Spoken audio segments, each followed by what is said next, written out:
Top quality और consistent performance के लिए सिर्फ सिल्वर पंप्स। टॉप क्वालिटी और कंसिस्टेंट परफॉर्मेंस के लिए सिर्फ सिल्वर पंप्स, नाम याद रखना। आज विधिमंडळामध्ये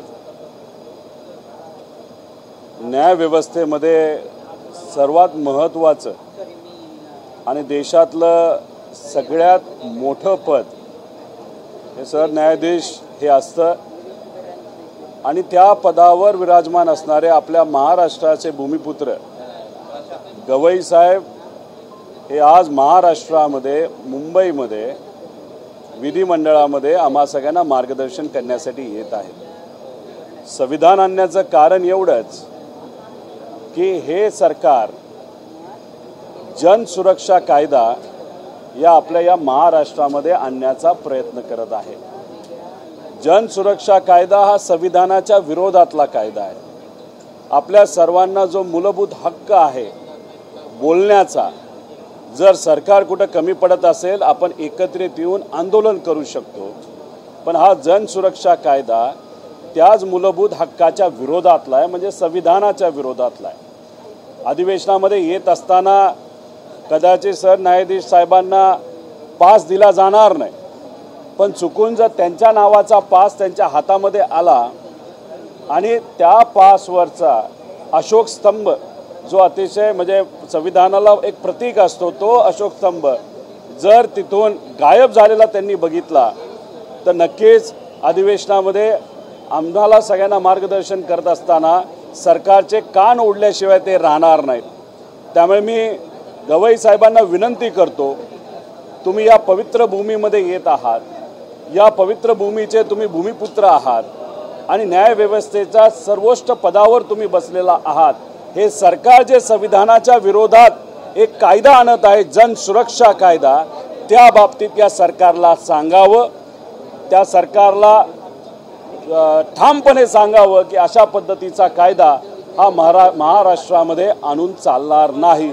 यासाठी संविधान मुद्दामून आज मी या ठिकाणी आणलेला आहे, कारण या विचाराने आम्ही सर्वजण चालतो आणि या संविधानाचा विचार टिकवण्यासाठी राहण्यासाठी आम्ही सर्वजण नेहमी प्रयत्नशील असतो। धन्यवाद।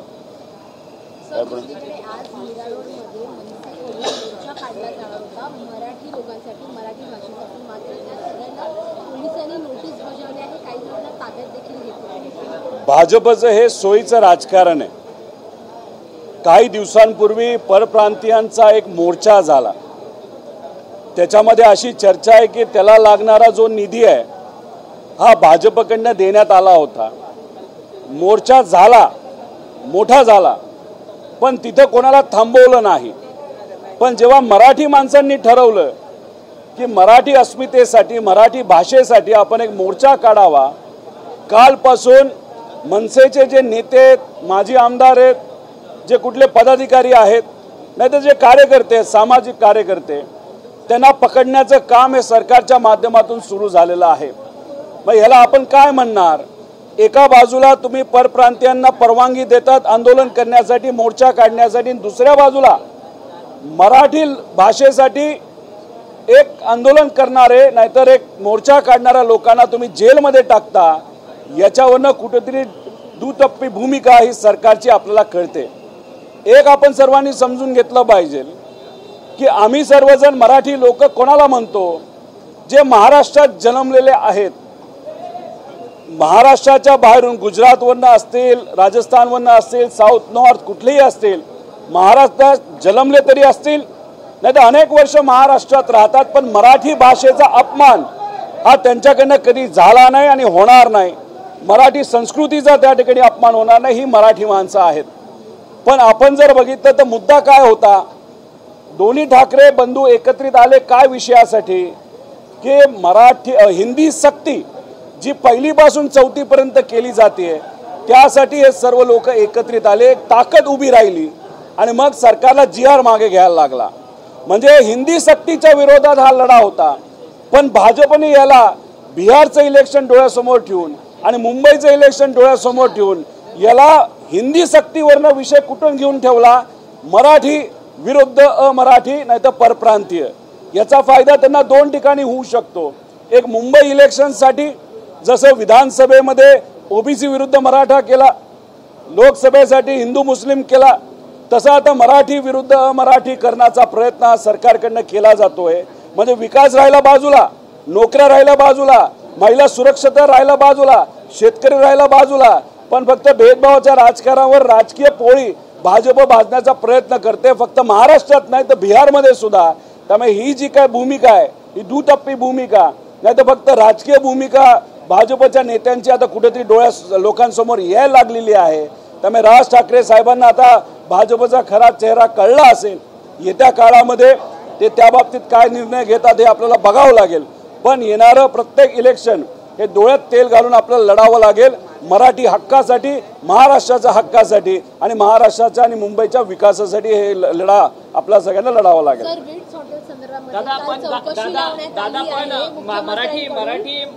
मराठी लोकांना मोर्चा काढण्याची परवानगी दिली जात नाही, परंतु दोन आठवड्या अगोदर जे गुजराती मारवाडी असतील तर ते मोर्चा काढतात, ही किती शोकांतिक आहे। मुद्दामून भाजप हे करत आहेत। भाजपला मुंबईचं इलेक्शन आणि बिहारचं इलेक्शन डोळ्यासमोर ठेवून मराठी विरुद्ध परप्रांतीय तिथं करायचं आहे।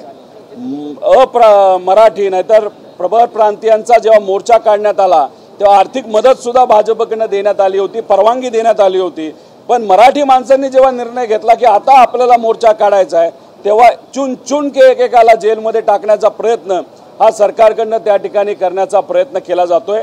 म्हणजे आपण म्हणतो ना की पुन्हा पुन्हा पुन्हा फक्त भेदभावाचं राजकारण भाजपकडनं आपल्याला बघायला मिळतंय, हे अतिशय चुकीचं आहे। आणि हे सरकार काय करतंय तर हे टराटरा संविधानाला त्या ठिकाणी फाडण्याचा प्रयत्न करते।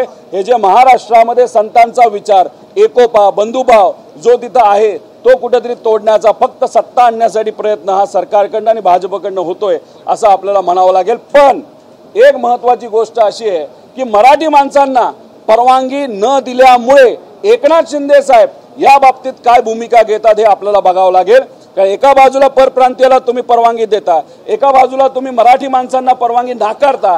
या बाबतीत एकनाथ शिंदे साहेबांची आजची भूमिका अतिशय महत्त्वाची आहे, ते त्या बाबतीत काय करतात हे बघावं लागेल। ओरिजिनल एकनाथ शिंदे साहेब ज्या पद्धतीने लढायचे तसे ते लढणार का भाजपच्या छत्रछायेखाली आलेले एकनाथ शिंदे साहेब जे बघत असताना आम्हाला थोडंसं दुर्दैव वाटतं की शांत बसतात, ते शांत बसलेले एकनाथ शिंदे साहेब आज आपल्याला बघायला मिळतील। हे मात्र आजच्या दिवसभरामध्ये आपल्याला त्या ठिकाणी कळेल।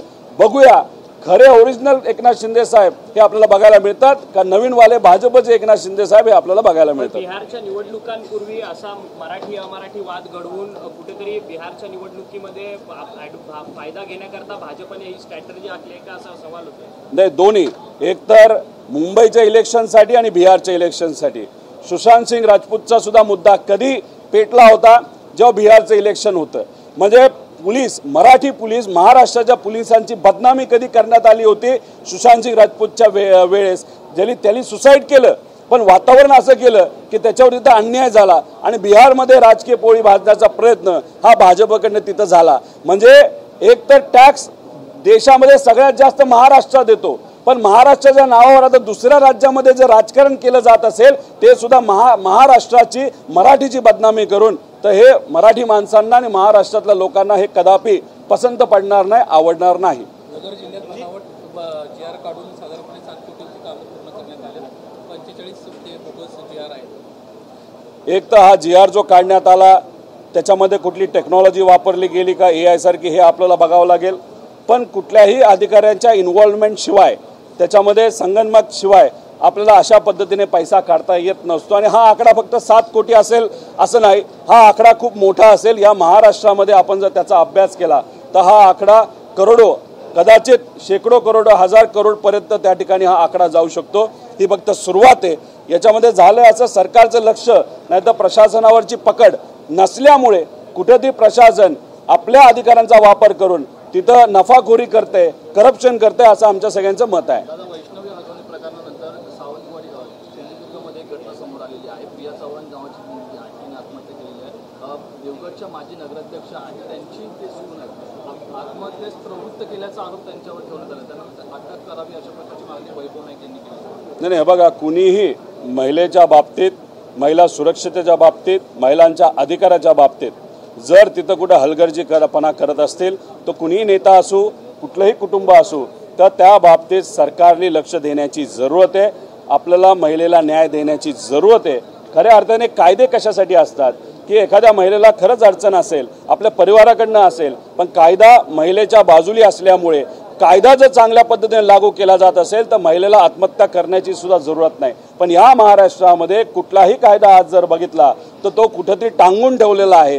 कुठलाही कायदा हा सर्वसामान्य लोकांपर्यंत पोहोचत नाही. त्यामुळेच दुर्दैव असं अनेक महिलांना आज आत्महत्या कराव्या लागतात, कारण त्यांना तिथं न्याय मिळत नाही.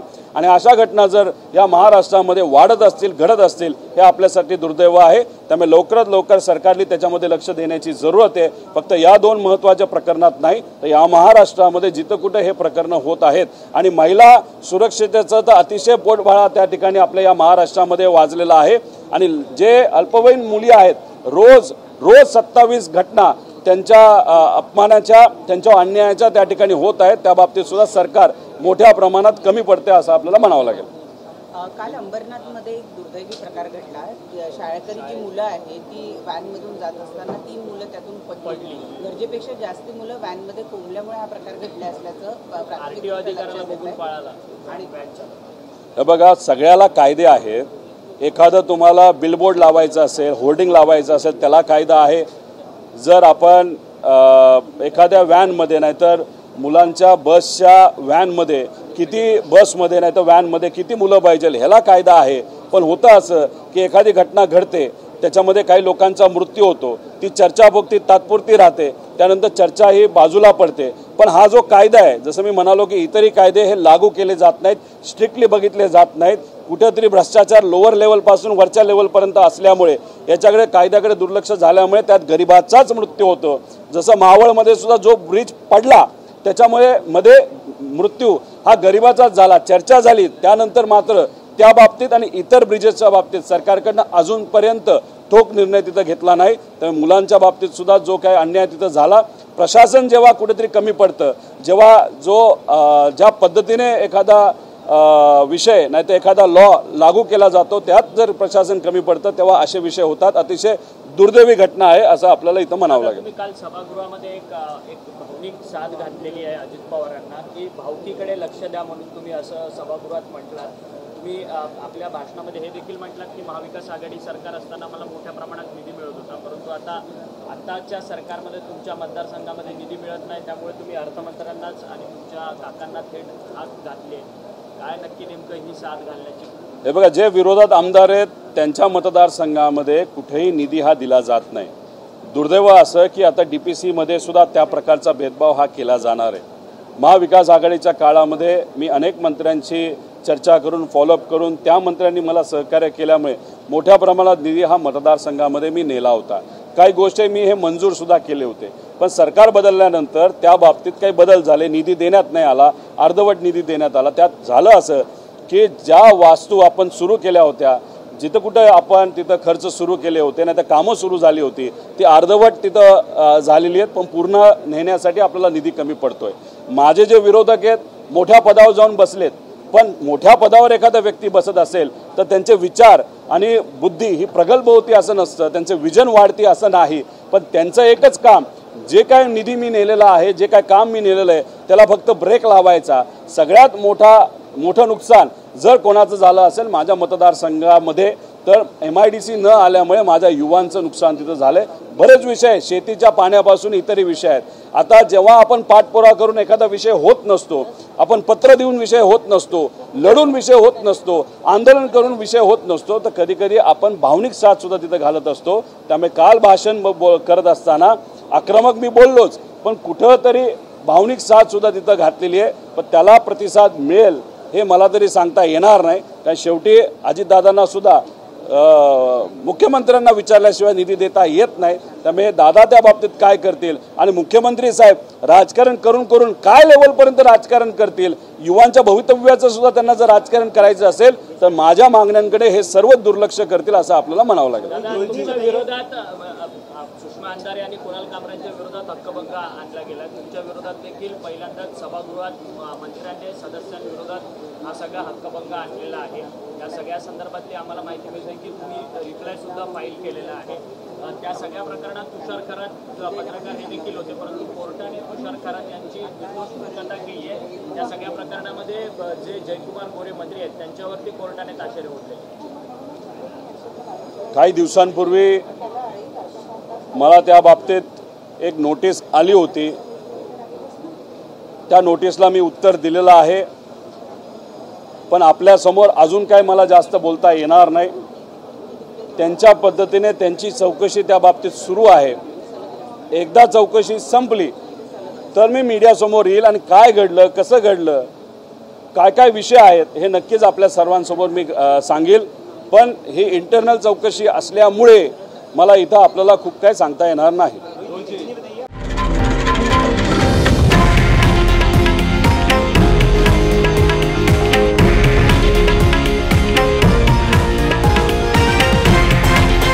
हे आहे देशातील नंबर 1 न्यूज नेटवर्क आणि आपण पाहत आहात TV9 मराठी, एकमेव।